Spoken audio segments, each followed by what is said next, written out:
Council's budget meeting. Will you please remain standing whilst the Reverend Tim Stevens leads the Council in prayer.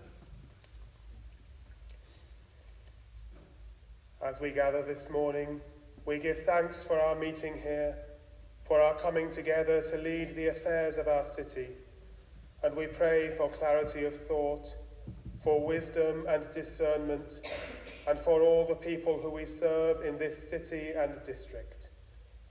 This morning we pray in particular for the souls of Samantha Sykes, who died this day 6 years ago, for Peter Elliott, a public servant who died suddenly a fortnight ago, and for Steve Stewart, a director here who died suddenly a week ago. Almighty and everlasting God, from whom alone comes wisdom and understanding, direct our minds as we take counsel together, that in all our deliberations and decisions we may faithfully discharge the duties to which we are called, and may ever promote the health, safety, and well-being of those who we serve, for the honour and glory of your Son, our Saviour, Jesus Christ. Amen. Thank you. Please.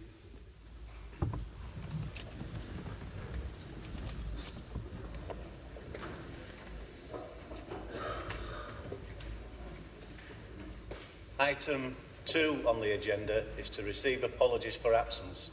I have received apologies for absence from Councillors Bayford, Dagger, Mrs Graham, Mrs Scott, Mrs Isherwood and Mrs Holmes in advance of the meeting. Are there any further apologies?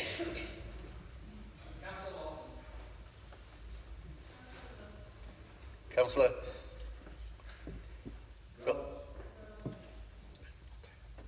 Thank you. Any more? Councillor Taylor.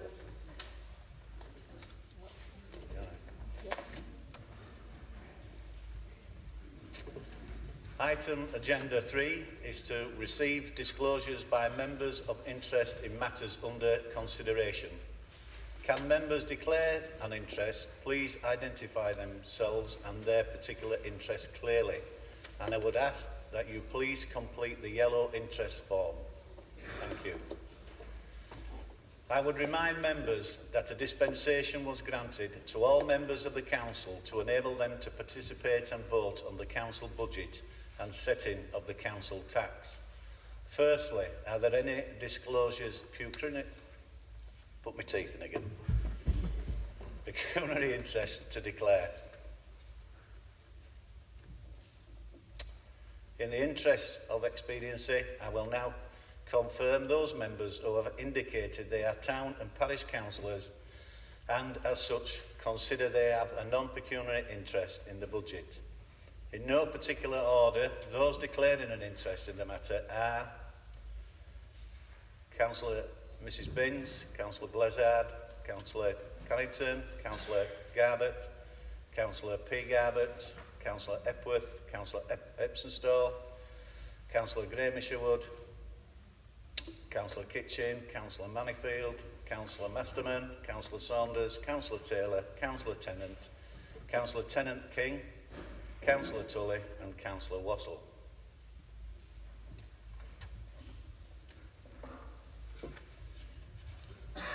Are there any further interests which members wish to declare?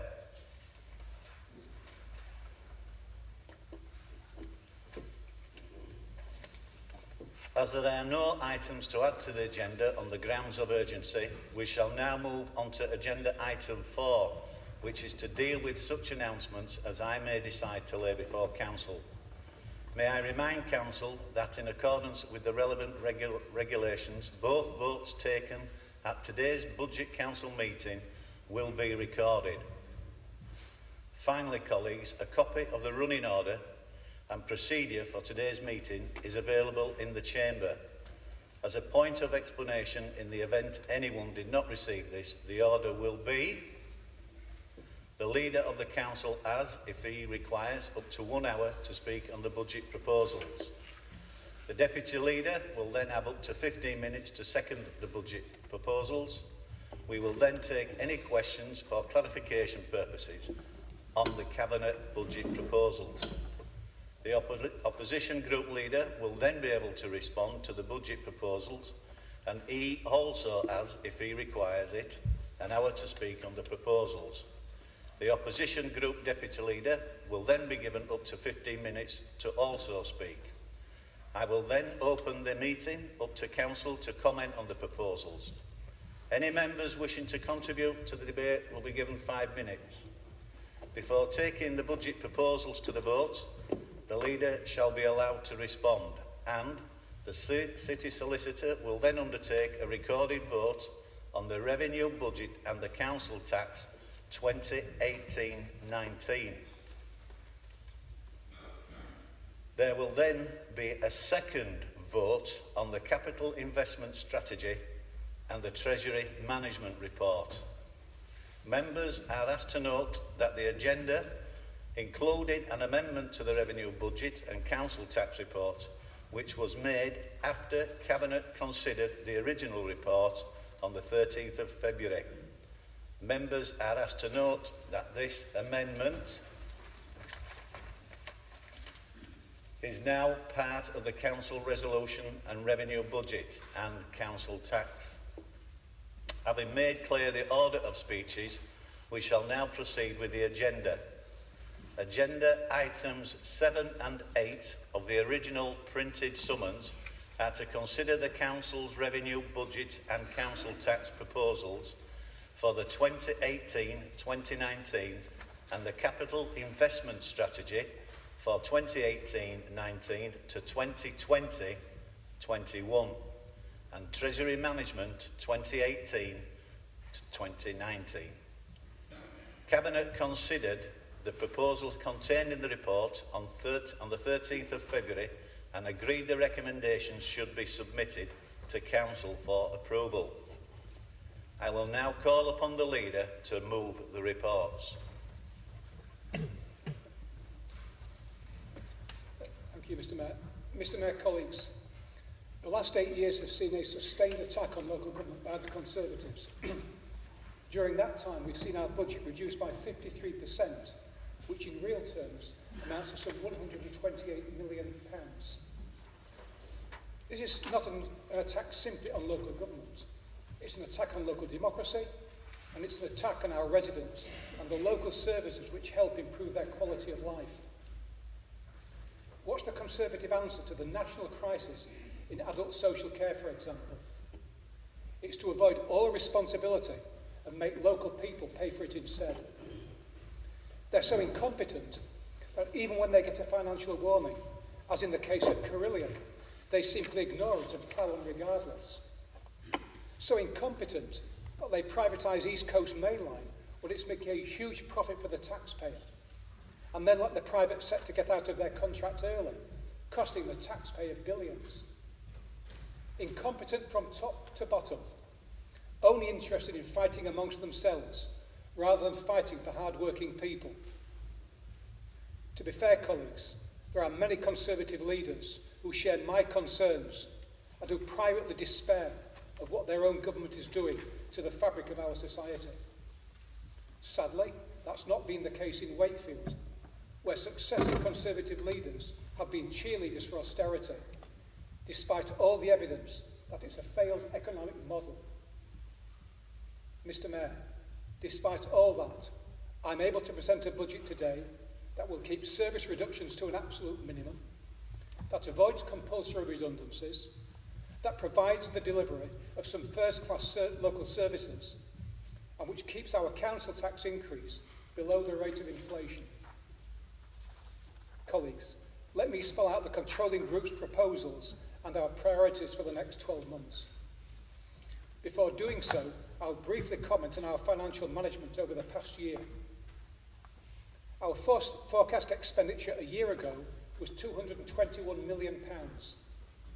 That included savings of £27 million, as outlined in last year's budget report.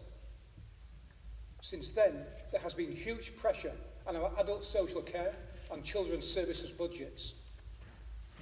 Notwithstanding that, we are presently forecasting an end-of-year underspend of £32,000, which equates to a variation of 0.01%. By any standard, that shows we have effective and robust financial management systems in place. Mr. Mayor, the next 12 months are going to be challenging, both for the Council and for our residents. In total, the budget gap for the next 12 months is a further £28 million. The breakdown of that figure is shown in paragraph 6 of the report before you today. That gap will be dealt with in 3 ways. Firstly, by means of additional income and updated financial assumptions, as set out in paragraph 7. In total, that will generate some £15 million. Secondly, we are proposing savings of £7 million, as shown in paragraph 8.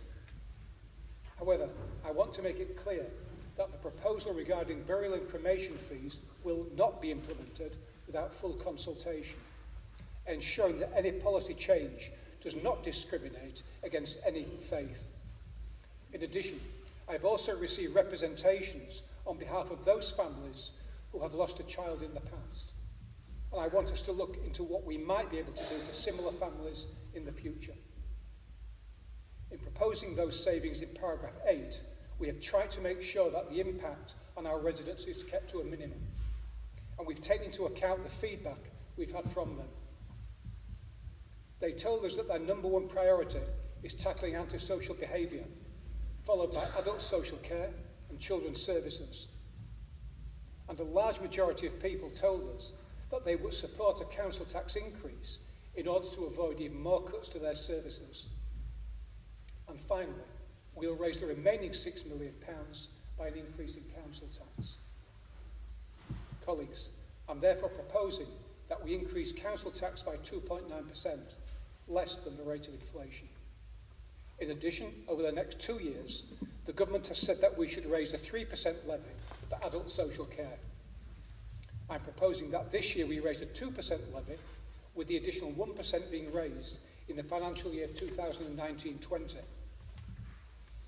This gives a total increase of 4.9% and means that this year Wakefield will have the lowest council tax in West Yorkshire and one of the lowest in the country for metropolitan authorities.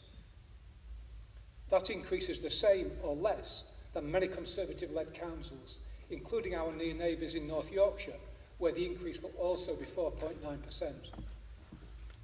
For a Band A property, the council tax increase is 49 pence per week, and the government's social care precept is 32 pence per week.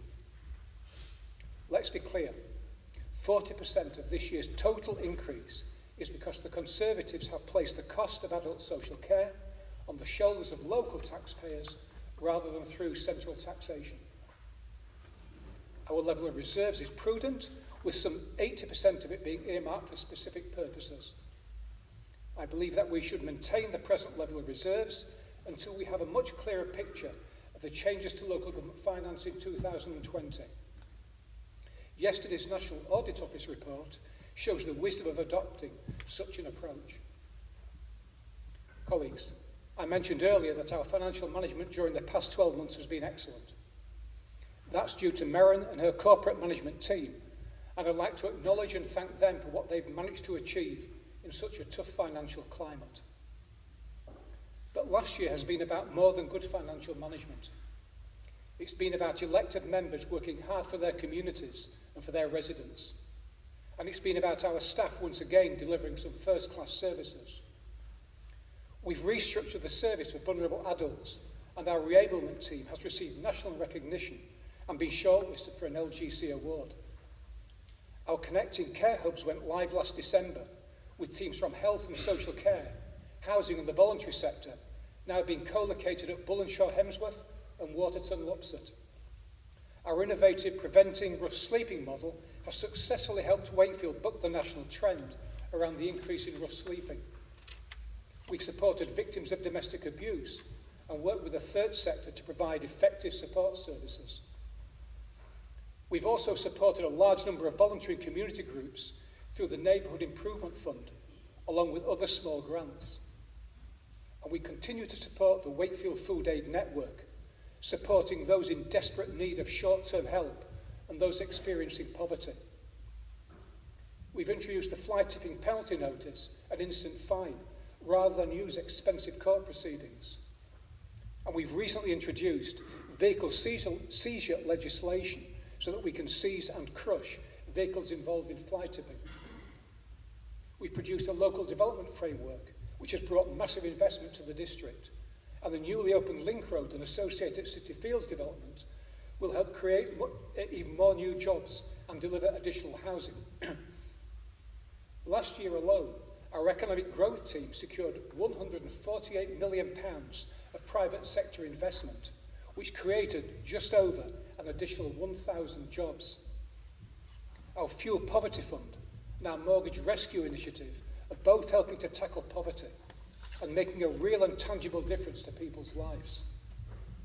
We'll shortly have new master plans in place for Nottingham, Castleford and Pontefract, and in Wakefield we're remodelling the Civic Quarter and planning for new investment in the city centre. Our Bridge Homes partnership is hugely successful and is recognised nationally for its pioneering work and is now competing with national building firms. Our partnership with Production Park will see a new innovation centre delivered in South Kirby thanks to a new investment of £7 million. The Rutland Mills development is moving forward and will eventually become one of the North's most important cultural and creative arts centres. As the Wakefield Express reported only 6 weeks ago, our economy is now worth £6.5 billion, and Wakefield is ranked in the top 10 fastest growing economies. Last year, 35 of the council's apprentices completed their qualification, with 29 of them getting full-time employment with the council. The new Pontefract Castle Visitor Centre opened last year, and our annual Rhubarb Festival received a White Rose Award, helping to further boost the local economy. The Hepworth Gallery won the prestigious Museum of the Year Award in 2017 and continues to bring visitors to our city and our district from far and wide. We secured funding for works to Sandal Castle and the relocation of Ossett Library to Ossett Town Hall. The Kirkgate Highway scheme is under construction and will be completed in May.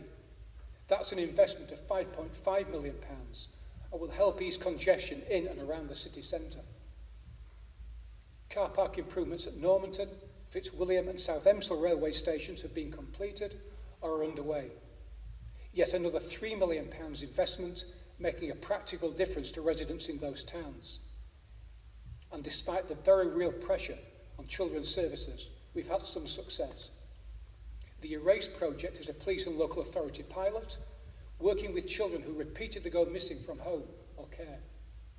As a result, Wakefield now has the second lowest rise in missing persons in West Yorkshire and is 18% below the national average. And our Children's First Hubs are supporting 1,200 families at any one time, using a Think Family approach, helping them to find their own solutions and prevent future problems. But thanks to Conservative budget cuts, we can't do everything we want, and we're having to do much less of some things.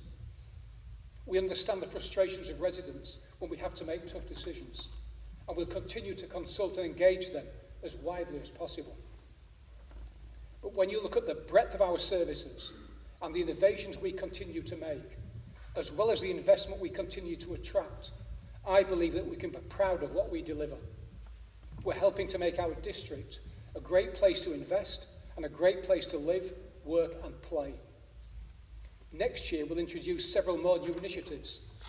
The Housing Needs Service will be running a new service from April with a focus on intervening earlier to prevent homelessness. And we'll help people develop a personalised housing plan. We'll be working with partners to combat crime and antisocial behaviour. We'll continue selling our services such as bulky waste and pest control to increase our levels of income. And we'll work towards securing funding for Thorns Park through the Parks for People project. And working with our partners, we'll ensure that more homes for rent are built. The new Minthorpe Pool will open next week, and we're going to engage even further with local communities to help deliver cultural and sporting activities. And in April, our street lighting energy reduction programme will start, and this £21 million investment will see our energy consumption reduced by 65% over the next few years. And we continue to work with the owner of Bellevue to try and deliver a community stadium for Wakefield Trinity and other sporting organisations. And of course, we're still working hard to get university status for the college. Colleagues, these are just a few of the additional things that we'll be doing next year to help improve the quality of life for our residents. Can I thank all my Cabinet colleagues and every member of the controlling group for their support and for helping to develop the proposals that we're placing before Council today. And once again, Mr Mayor, I want to thank all our staff for the tremendous job they do every day of the week. Quite simply, they are some of the very best in local government. And our investment in ensuring good industrial relations has proved invaluable at such a difficult time for everyone in local government. I, for one, am proud of the public service ethos which puts people before profit. The Conservatives can mock it, we on this side value it. Colleagues, as well as delivering some first-class services, we have a wider duty as leaders of place. We speak up for people who often don't have a voice, or whose voices are ignored. Last month, for example, we articulated the concerns of the overwhelming majority of our residents about the lack of investment in the NHS. We know that despite the very best efforts of NHS staff, they're struggling to cope, struggling to understand why the Conservative government won't invest properly in our most precious asset. Compare and contrast our support for the NHS with that of the local Conservatives who didn't support our resolution, or for that matter UKIP. I can assure people that we on this side of the chamber will continue to speak up for local people at every opportunity, both here in this council chamber and in the wider community. Colleagues, despite our limited resources, we'll play our part in tackling poverty and promoting pride and care in our communities. We'll help boost local skills, ambition and opportunity from early years into productive retirement. We'll invest in the potential of our city, our towns and our smaller communities so that they all benefit from investment, business growth and tourism. We'll support people and business to be innovative and cutting edge with a focus on well-paid work for the future. And we'll play our part in creating a district that everyone from every background can enjoy and be proud of. These are the priorities I put before you today, and if they're agreed, they will shape our vision for the future. Colleagues, compare and contrast our vision for the district and our commitment to properly funded local government to that of the local Conservative leadership. They're obsessed with shrinking the state and with austerity. When we reluctantly have to cut some of our services, they always want more. It's in their DNA. I totally reject their mean-spirited approach, an approach that ignores the poverty and deprivation brought about by the government they slavishly support. They have no vision for Wakefield and no sense of optimism about the future. All they can do is to complain from the sidelines or on social media rather than offer anything positive. Mr Mayor, on this side of the chamber, our belief in properly funded local government is stronger than ever. Our belief in the ability of locally delivered services to help people who most need them is stronger than ever. And our belief that austerity is a false ideology is stronger than ever. Today's budget seeks to make us as efficient as possible. It offers a balance between protecting frontline services and increasing council tax. It seeks to focus on those priorities which matter most to our residents. And it makes it clear that as leaders of place, we will speak up for our residents, both now and in the future. Colleagues, compare and contrast. The Tories are for the few, not the many. They always have been. This Labour group and the party we represent is for the many, not the few. We always have been and we always will be. I move the report.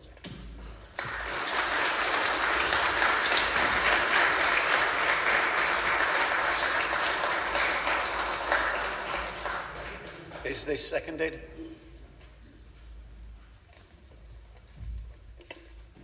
I second the motion, Mr Mayor.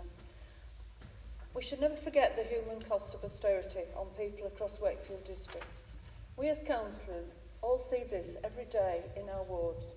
Desperate people coming to us to our surgeries with real issues and real problems, coming to us for help. I really and truly don't understand how the opposition, members of this council, can bring themselves to continue to support policies and spending cuts that they themselves see the awful results week in and week out. Did any of us who sat in this council chamber in 2010 imagine that 8 years later there would be 19 food banks in this district? They do a fantastic job, but there shouldn't be any need for them. Did any of us, when we sat in this chamber 8 years ago, think that 6,500 people will be suffering from depression and be on benefits diagnosed with long-term depression, 5 times the number in 2010? I could go on.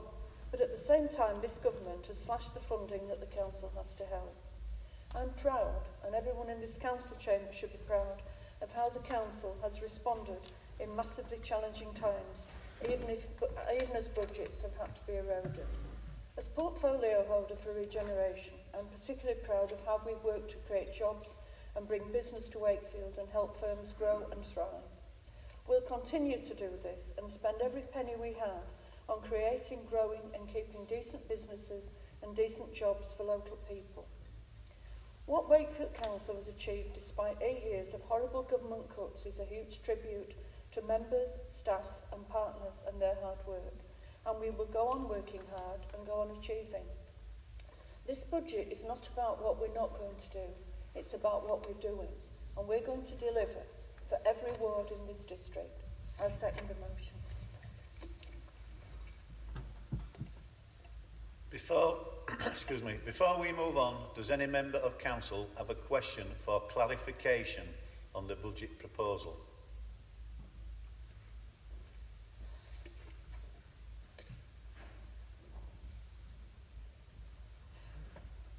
Councillor Ahmed, as leader of the Conservative group, would you like to respond to the Cabinet's budget proposals? You have up to 1 hour to speak. Thank you, Mr. Mayor.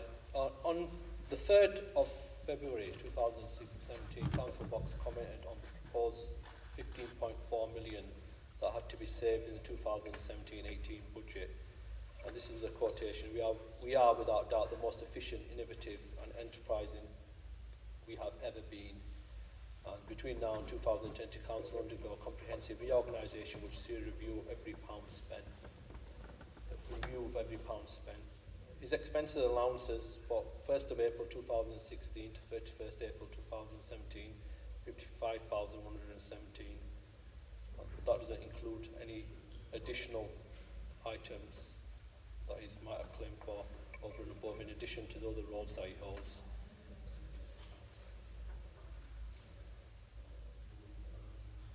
So, I think we obviously know that in terms of everyone sat here in the Conservative group and listened to the speeches that were done. Now, if that's not going to be appropriate in the same way, then there's little significance of the council meeting. So it's an equal process. Nobody sat here. I didn't see anyone from UKIP or the Independent speak. So when I'm doing my speech, I don't expect anyone to be speaking on it either. So I'm asking the Mayor to comment on that, or ask the members of the Labour group to refrain from making comments or things until the speech is done at the end and they've got an opportunity to respond.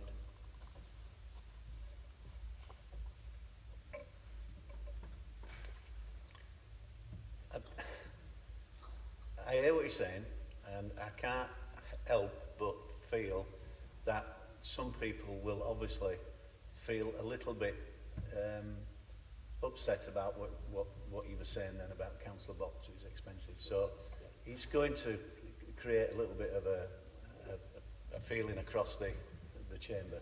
So I'm sure people will do the best to maintain some dignity, but I'll ask people to restrain from interfering with you. Okay, thank you. So just moving on. So agenda page 42, and this is looking at what you mentioned on there, the poverty. So I'll address that issue there. So it says, if you look at that, 40% of full-time workers in Wakefield earn less than £474 per week, taken from the official national statistics, which I checked over. Wakefield economy has the high levels of economic risk, especially with low skill sector. 27th most education-deprived district, 6th from the bottom with higher skills. This is the area that I've checked. And this is the offer we offered them today is another council tax increase. That's the gift, or that's a gift that we gave to these people. We're the most deprived district, 65th most deprived district in England, and 14.4 of them district class within categories of multiple deprivation, and significant number of them in the Band A property area. So if we look at this, and this is a matter of budget when you do discuss expenses and etc. And council expenses come within that as the public expect us to look at and within there. So your allowance is 4 times the average of Wakefield district. That's what it is. That's what it is. So average wage of Wakefield, the average wage payer of Wakefield, that's not including the low end, would roughly see on Band A, the lowest band, would see 8% of their salary go to council tax. 8%. And that's the poorest people living in Wakefield. I don't know how many people live in Band A properties, but in Adbrick and Bellevue, the average is Band A property. I live in a Band A property. That adds on people like my parents and my constituents, 8% on their council tax. And I've asked a number of people, and they're unhappy to pay that. Band D, which is the average used in areas, is £1,500 per year. And that's what people look at it, and that's what they'll see on there. People of South Kirby and Moorthorpe, 1630, including a council tax precept. Does that sound fair? I don't think it does. And I've said this every year. The council tax increased under Labour on this council every single year. If we go back, increased every single year. So even although the austerity programme, I've fully supported the austerity programme because it was required at that time. The budget surplus was there. It was a Conservatives never hid under the coalition government, and were clear that this was the plan. We could have gone to referendum 8 years ago. The council could have chosen, we could have voted here and said, we know that in the 5 years of the coalition fixed term parliament, they are going to cut off 120 million, etc. Let's go to a referendum and ask the people of Wakefield, what is it? We'll add on 15%, 20%, well above the referendum, and ask the people what they actually thought. And the small study groups don't answer that. Basically, we know, and at the end of the day, that is the pride. The people of Wakefield, small study groups are not an example on there. The vast majority of people in Wakefield do not want to see their council tax increase. That's the reality. And there's nothing more to say about it. And at the end of the day, they will look at areas like Wakefield City Centre, and they'll look at the market and say, what do we get for a return of our council tax? So most people will see what's visibly in front of them. They won't sit there reading agenda page 42 to 47. They will look at what's in front of them and say, what do we pay? What do we get for our council tax? And they'll see Wakefield City Centre, proposals that were being withdrawn, put back on the table, parking charges, Unity Works, businesses moving away from Wakefield City Centre. And that's what they'll see. And they'll look at certain projects that they might not agree with. I mean, certain vanity projects that they might not agree with. And that's what they'll see. They'll see Town Hall done up. Not many people. How many people in Wakefield actually come into the Town Hall? What, 1%, 0.5%? So the council tax every single year, I've never seen, whilst I've been a councillor here, I'm not sure before that, maybe there was a better leader and he probably did that, but whilst I've been a councillor here, there's not been 1 year where the council tax has gone, we'll decrease it, maybe the people are struggling, maybe we'll give something back to the people, but 5% this year, 5% the year before that, 10%. So, we can work it out by weeks because it sounds cheap, 55 pence. But the reality is in the last 8 years or 16 years or whatever you want to include, including the Labour government, the council tax has roughly risen by about 62%. And that's the reality of the matter. And I think I would say, I think I have to recognise that I will agree on one area here, that there has been government cuts which I think should come to an end for local government. I think the council officers do work hard. There's certain things that I'm seeing now that I'm not particularly happy with as well. I think if the government was to continue with the local council cuts indefinitely, I don't think that's good for Wakefield or the joining areas. But I do think it's given an opportunity for councils to look at the innovative stuff that they actually would really do. 8 years we've had a number of cuts, and the reality, the people in Wakefield is they're paying more for less. And that's the reality. Thank you, Councillor Hamid. Councillor Hunt, as Deputy Leader of the Conservative Group, would you now wish to respond to the Cabinet's budget proposals? You have up to 15 minutes to speak. There is no... Monica Graham is the Deputy Leader and she's not here today. So there'll be no Deputy Leader speech. Thank you. I will now take comments on the budget as proposed by Councillor Box. This is subject to the normal 5-minute rule and members are only permitted to speak once on the proposal. Does any member wish to speak? Councillor Tully. Thank you, Mr. Mayor. I've not yet heard an alternative from the other side about how we address the major issues that the leader of the Labour group has outlined in his budget today. And let me just say this to Councillor Hamid. Let me look after the issues of Moorthorpe and South Kirby, and don't you worry about them, I'll deal with what needs to be, and then look after the people of Moorthorpe and South Kirby. And I find it a bit ironic that we can come here today and have nothing to offer in the way of either an alternative budget or moving this council forward, and all we can talk about is, in his words, excessive increases.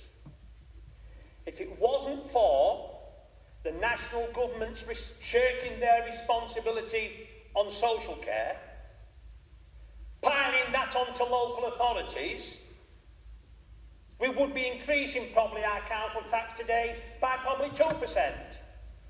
But 40% of our increase today is so we can sustain our elderly people in our communities.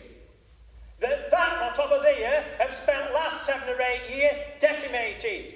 So we'll take no lectures from Conservative Group in this council chamber today about how we ought to be, and how anybody who think we're wasting money and we're fishing. I think it's an absolute disgrace that they can come to this council chamber today, make a case about somebody else's expenses, and they can't even come as leader of opposition, which they're paid to do, and offer to this council if they wanted to do an alternative budget. So all I can suggest today is there should be no reason whatsoever why this budget today isn't passed unanimously by everybody in this council. Because we've either got an alternative to put, or we take on board what's been presented by the leader of this council.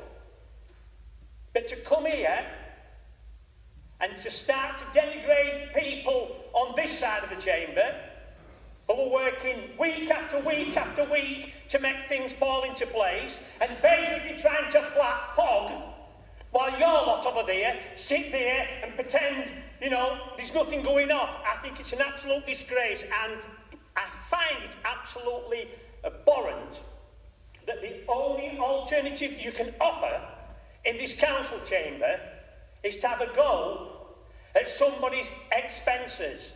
Well, I ain't going to waste any more time talking about expenses. I'm not going to waste any more time talking about safeguarding boards that we're waiting to attend, that we get paid to attend as leader of opposition.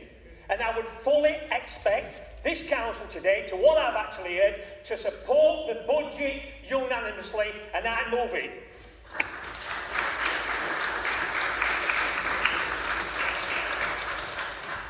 Councillor Jones. On the whole, I tend to support the budget, and I appreciate some of the problems that have been in drawing it up. However, when I received a copy of the proposed budget back in January, I read through it, and as usual, I came across the two rather vague sections which are labelled corporate services and council-wide budgets.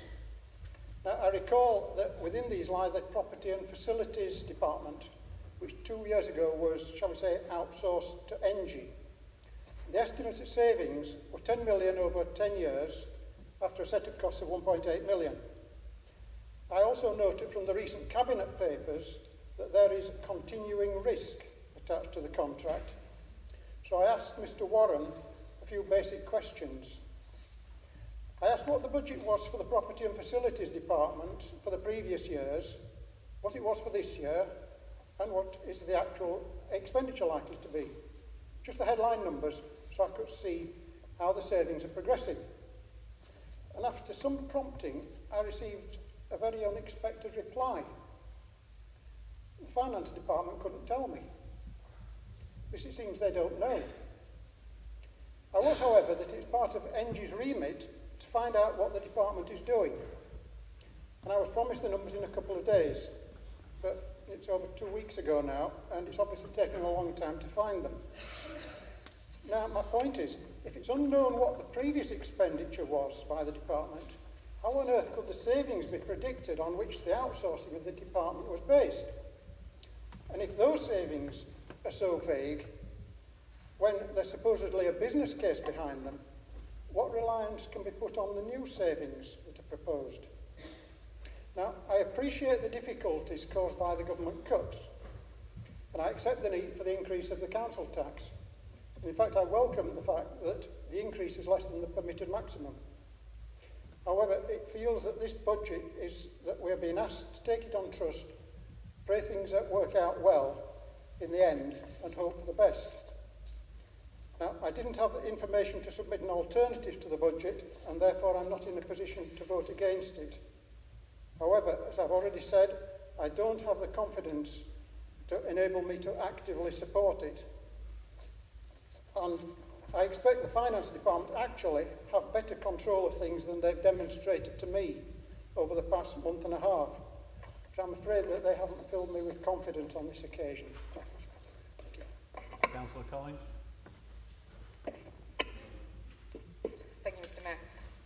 I was sat here and I was listening to our controlling group budget, and something that we have all worked really hard on. Our budgets are being cut to ribbons by this government, and we come and present it to this council doing the best that we can.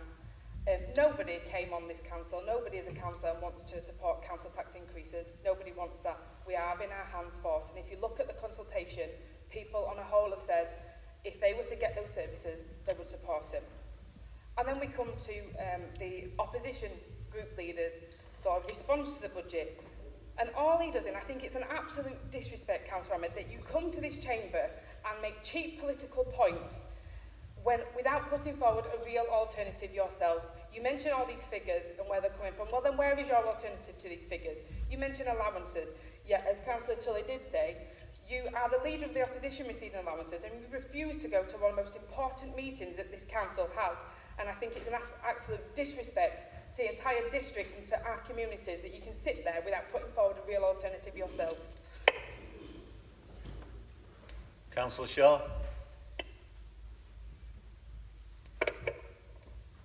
Thank you, Mr Mayor. Just a couple of things, Councillor Ahmed, because I did sit here and try to listen intently without making any noise, and that proved difficult. First point I'd like to make is that when you talk about austerity, when you talk about budget cuts, right, I remember in 2010, your crew, to put it bluntly, coming into power and saying, we've got to get the budget in order, we've got to get the deficit down. Let me tell you now, the deficit's increased. It's not gone down. That's a simple fact. Secondly, there was all this argy-bargy about AAA. If people remember, AAA, we're the AAA government, we've got to keep us AAA. 3 years later, they lost the AAA status and it went to AA, and then they said it doesn't really matter. Why bother about that? So, when we look at finances and when we look at the crew that was in there at that stage, they don't really fill me with any enthusiasm. But what really galls me is that one issue, and it's just been mentioned by colleagues, but I'm going to reiterate it and I'm going to make a comment, and that is, if you're going to come forward and say, look, you've got an issue with this, you've got an issue with that, when are you ever going to come forward? Because I've only been on the council for 7 years and I've never seen anything come forward from what you're going to do about it. because we don't know what you're going to do about it. All you turn around and you're talking about council tax going up. But what you do is you say, you shouldn't put council tax up, but you don't say what you do to actually find the money.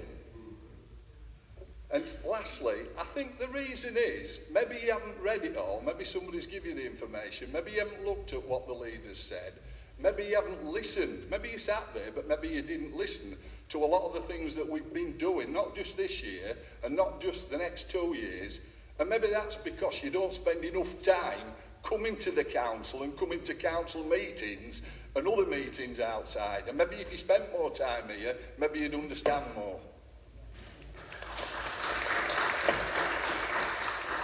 Councillor Morley.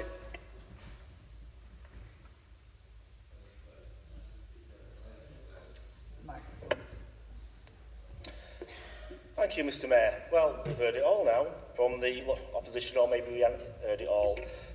He supports austerity, and what it's done, how fabulous it's been. However, you can say that and walk around the streets of this district is beyond me, Mr. Mayor. Mr. Mayor, I'm sure though the opposition will take to social media after here to say how fabulous they are and how different they would be to this district and how well they'll be. But let's look at some of the Conservative controlled councils in this country. Is it Wolverhampton at the moment that basically can't spend any more money? Northampton, they can't spend any more money. Their own auditors have said, don't set a budget. That's what Conservatives are in local government. But Mr. Mayor, the Leader of the Opposition has quite clearly pointed out today all the negatives. When we look on this side of the chamber, though, Mr. Mayor, what we've done around this district over the last few years, how we've made the economy so buoyant around here, how we've moved the district forward, it just shows you the positive things we can do in austerity. But what could we have done, Mr. Mayor, though, if our cuts hadn't been so severe? If the cuts had been the same to northern councils as they had been to southern councils, we've got off very lightly, Mr. Mayor.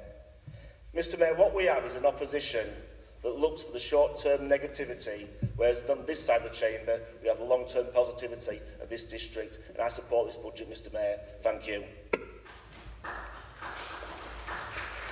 Councillor Cummings. Thank you, Mr. Mayor. Most of what I was going to say has been said, and probably in a more passionate way than I can say it, but I can only reiterate. I've sat here now for about 13 or 14 years, and I've heard the opposition actually say, we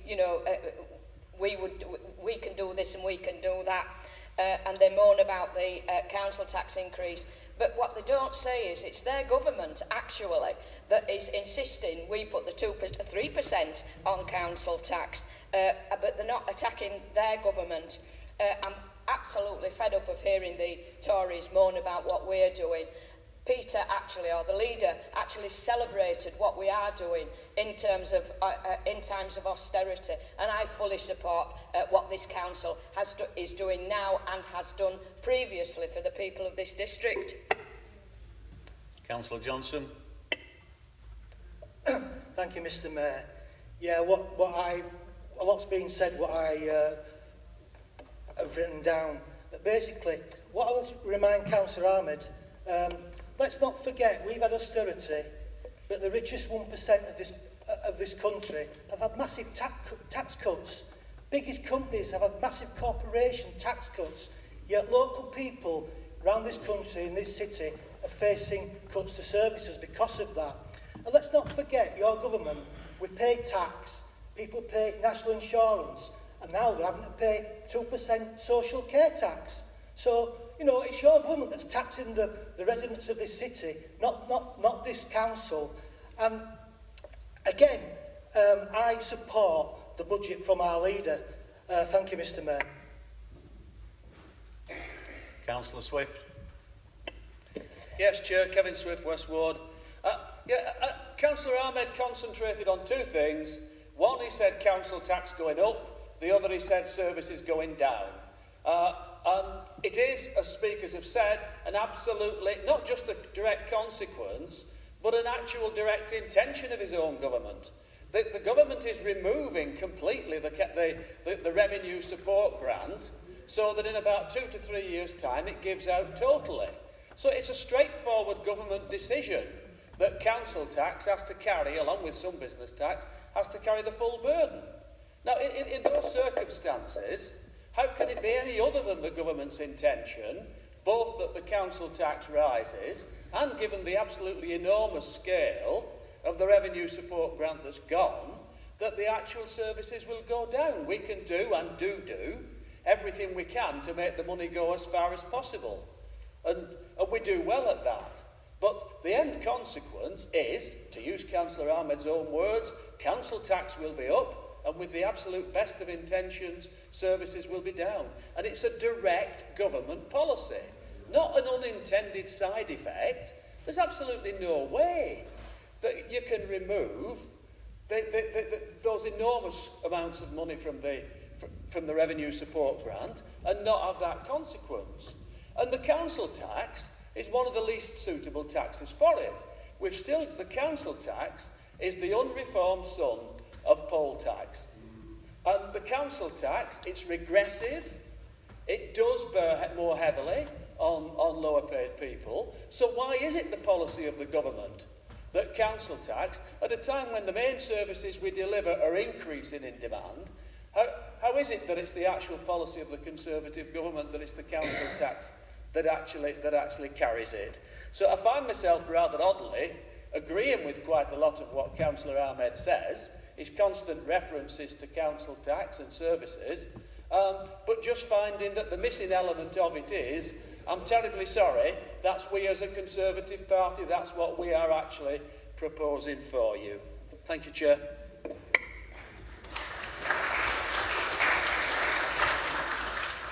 Councillor Garbutt. Thank you, Mr Mayor. Just going on to this present government has given us a one-off resource. Can I say we look at carefully how best we spend this one-off grant, but can I remind people that we face significant challenges next year in meeting the extra costs of providing care in the district. Cost of meeting the living wage and additional employer costs in care homes alone will require at least 1 million. And we face similar increases in cost of home care and support for people with disabilities. Can I say that this one-off resource, it's a sticking plaster like they always do. You know, it goes nowhere. It just, evolves within the rest of, the resources that we have and the challenges that we're facing. Councillor Hemingway. Yeah, thank you, Mr Mayor. Councillor Ahmed has touched on the terrible poverty that blights this district, and also on how he now believes that the cuts from central government have gone too far. Yet at the same time, he's proposing to oppose our council tax increase, which has been considered and nobody undertakes with a light heart. Therefore, I'm at odds with his position, really, because how can he oppose council tax, oppose cuts to services, and oppose austerity? What services would you cut in order to set an illegal budget, or would you be shaking the duty of a council to set a legal budget under the Local Government Act?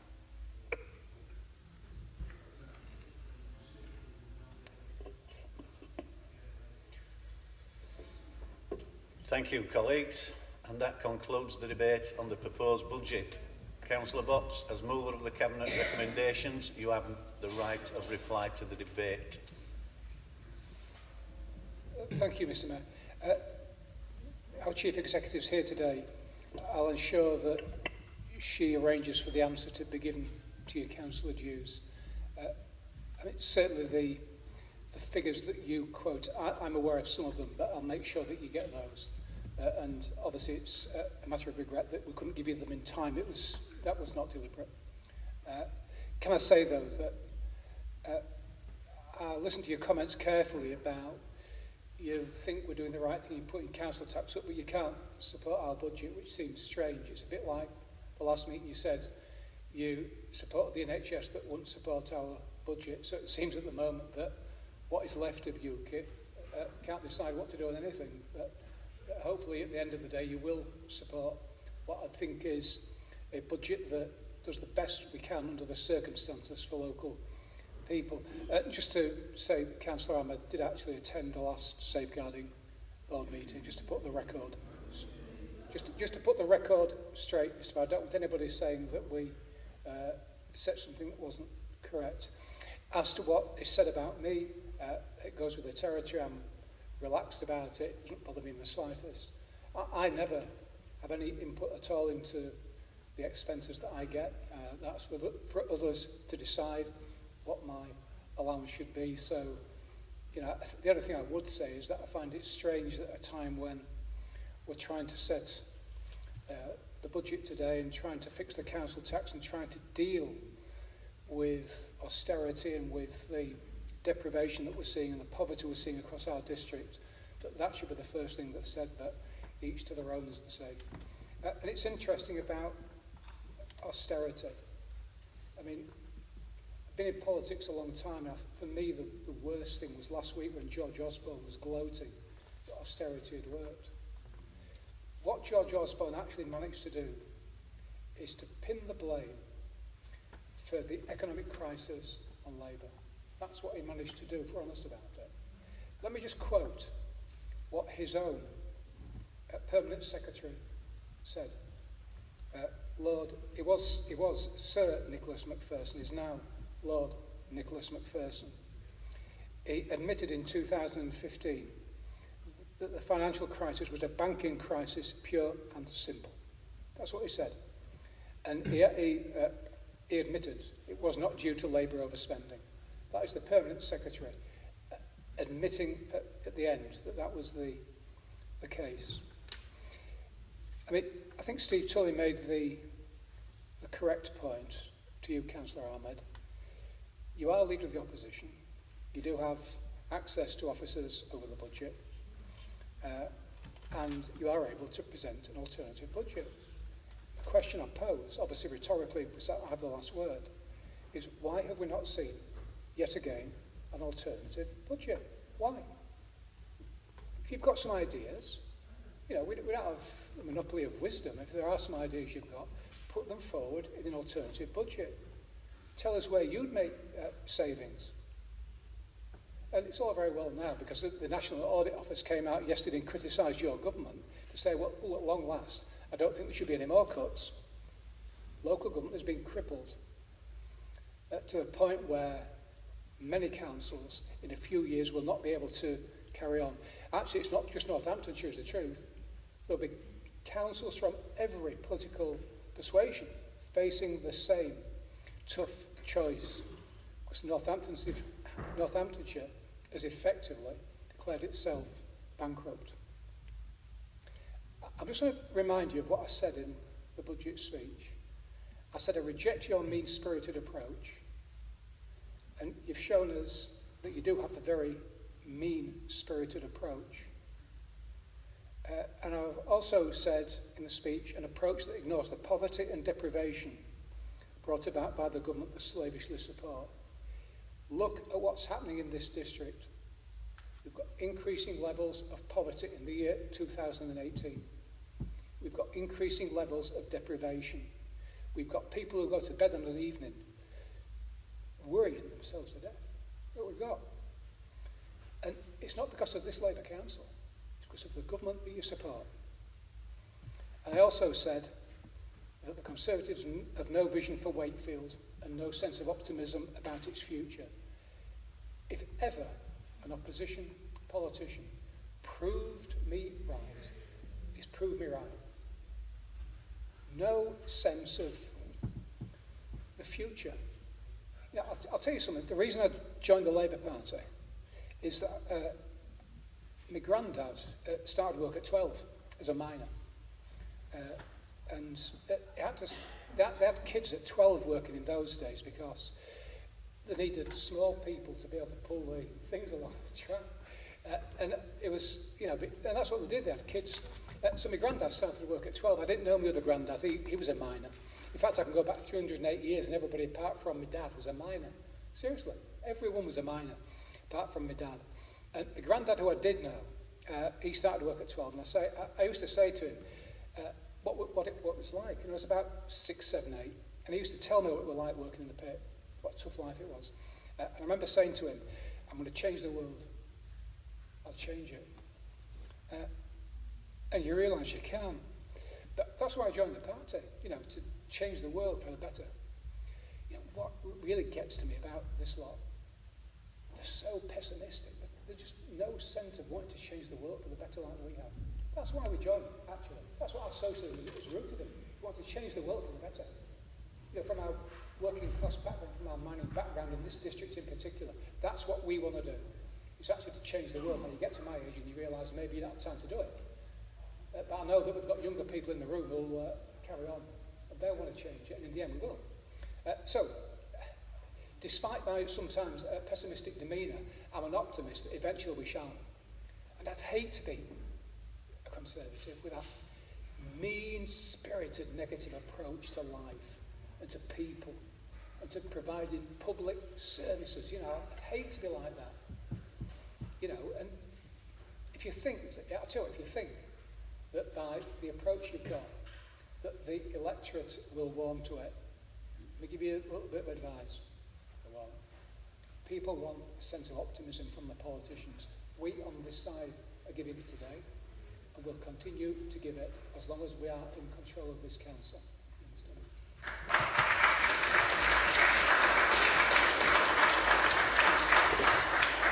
Thank you, Councillor Box.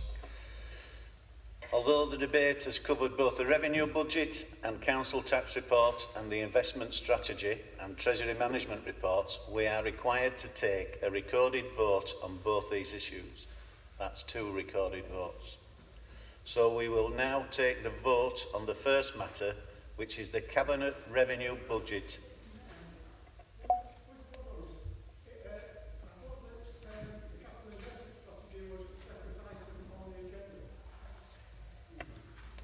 It is, but we haven't debated it. I think you find that we have.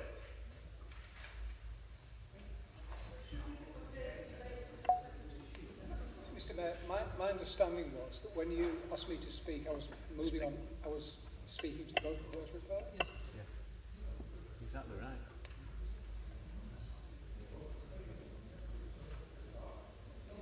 Right. I think, can I just have a bit of order? I think I made it quite clear at the start of the meeting what we were going to debate today. If there's been a misunderstanding, I'm sorry, Councillor Hughes, but I made it quite clear at the start what we were talking about, what we were going to debate. So, we will now take the vote on the first matter, which is the Cabinet Revenue Budget and Council Tax proposals. I will now ask the City Solicitor to take the recorded vote on the Revenue Budget and Council Tax report.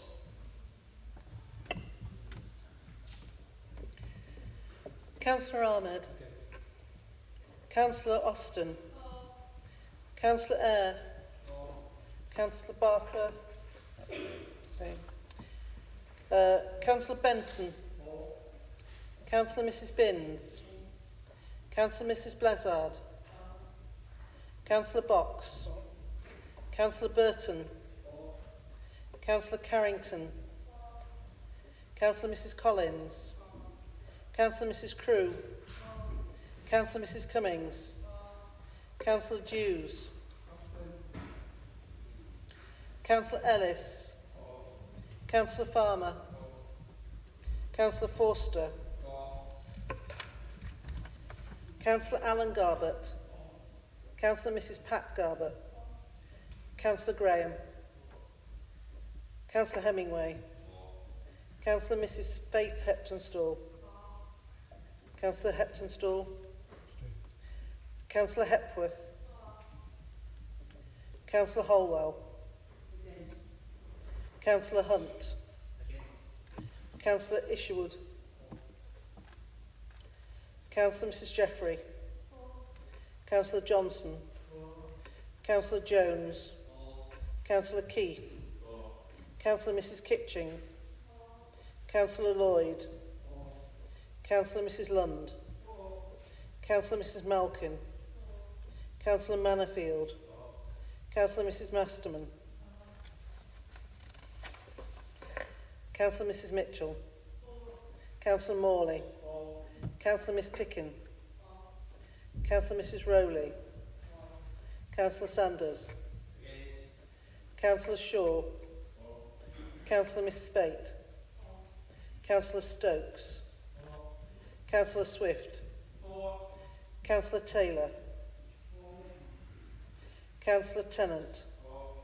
Councillor Mrs Tennant King. Councillor Tully. Councillor Wallace. Councillor Ward. Councillor Wassell. Councillor Miss Williams.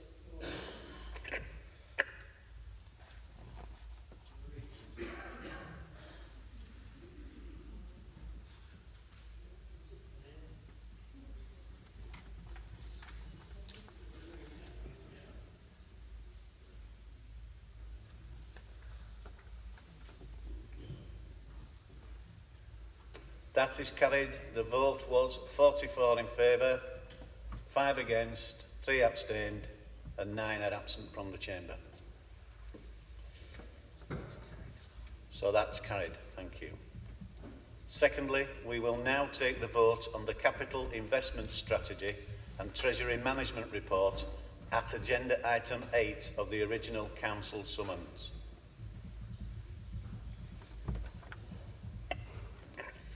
Councillor Ahmed. Councillor Miss Austin. Councillor Eyre. Councillor Barker. Councillor Benson.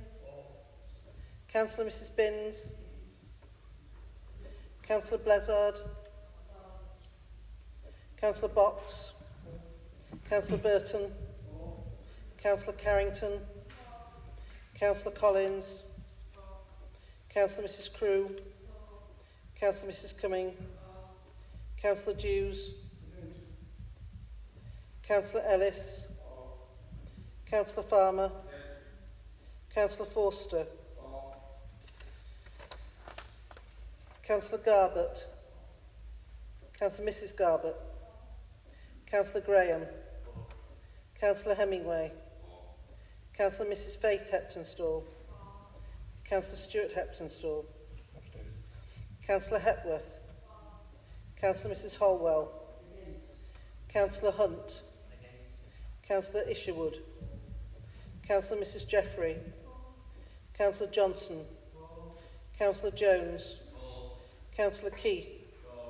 Councillor Mrs Kitching. Councillor Lloyd. Councillor Mrs Lund. Councillor Mrs Malkin. Councillor Manafield. Councillor Mrs Masterman. Councillor Mrs Mitchell. Councillor Morley. Councillor Miss Pickin. Councillor Mrs Rowley. Councillor Sanders. Councillor Shaw. Councillor Spate. Councillor Stokes. Councillor Swift. Councillor Taylor. Councillor Tennant. Councillor Mrs Tennant King. Councillor Tully. Councillor Wallace. Councillor Ward. Councillor Wassell. And Councillor Miss Williams.